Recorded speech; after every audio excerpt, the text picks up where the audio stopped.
Nicolas Capato, je suis en contrat de professionnalisation chez EDF. J'ai choisi le bachelor marketing communication car il propose une approche globale de la stratégie d'entreprise. Le programme des enseignements aborde à la fois les problématiques de financement de l'entreprise, gestion de ses ressources humaines, segmentation de son marché client et stratégie de communication associée pour mener à bien toutes les opérations commerciales. Ce que j'apprécie dans cette formation est que les cours sont dispensés par des professionnels experts dans le domaine qu'ils enseignent et ils nous apportent beaucoup grâce au partage de leur expérience.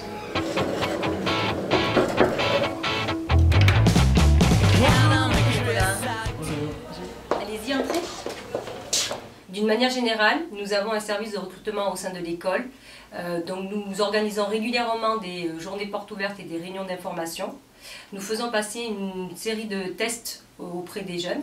Donc nous validons leur dossier de candidature, puis nous les présentons directement auprès de nos entreprises. Nous avons aussi un rôle de suivi en entreprise trimestriel avec le tuteur pour connaître l'intégration du jeune en entreprise et l'évolution en termes pédagogiques et de mission de jeunes dans l'entreprise.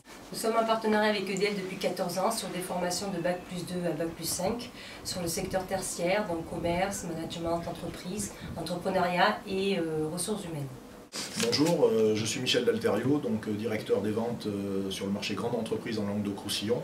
L'alternance au sein de la branche commerce en Méditerranée a une importance toute particulière puisque sur un effectif de 1500 personnes, nous avons 150 alternants qui représentent à peu près 10% de l'effectif. Sur ces recrutements, nous avons à peu près 30% des alternants qui sont recrutés à l'issue de leur cursus. Au sein de mon service, qui est constitué d'une dizaine de personnes, j'ai recruté 2 alternants, dont Nicolas qui a démarré en septembre dernier avec nous. Alors, dans le cadre de son alternance, ce qui me semblait important, c'était de lui confier des missions qui soient particulièrement motivantes, intéressantes, pour qu'il puisse vraiment révéler ses capacités. Et dans le cadre de ces missions, donc, je lui ai confié plusieurs choses toutes particulières. La première consiste en une étude marketing, plutôt du marketing opérationnel d'ailleurs, sur nos prospects gaz, puisqu'il est important pour nous d'acquérir de nouveaux clients gaz. Ensuite, sur un aspect purement communication, la réalisation de plaquettes qui permet de différencier le groupe EDF vis-à-vis de ses concurrents dans le portage des offres élec ou gaz.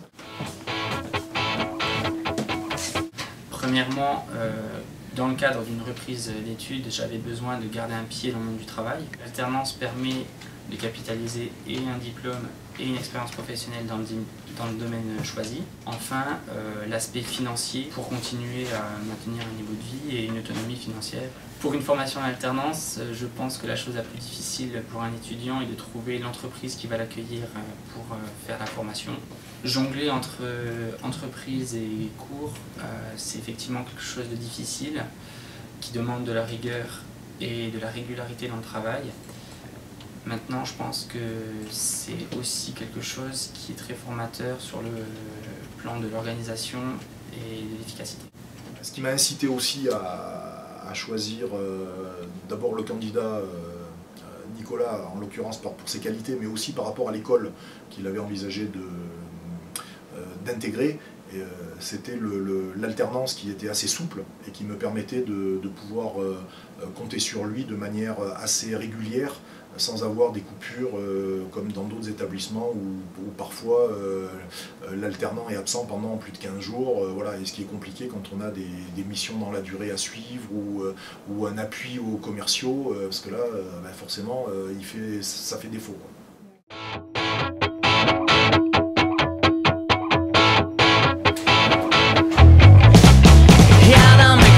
I do in the job, it makes me feel like I'm ruined.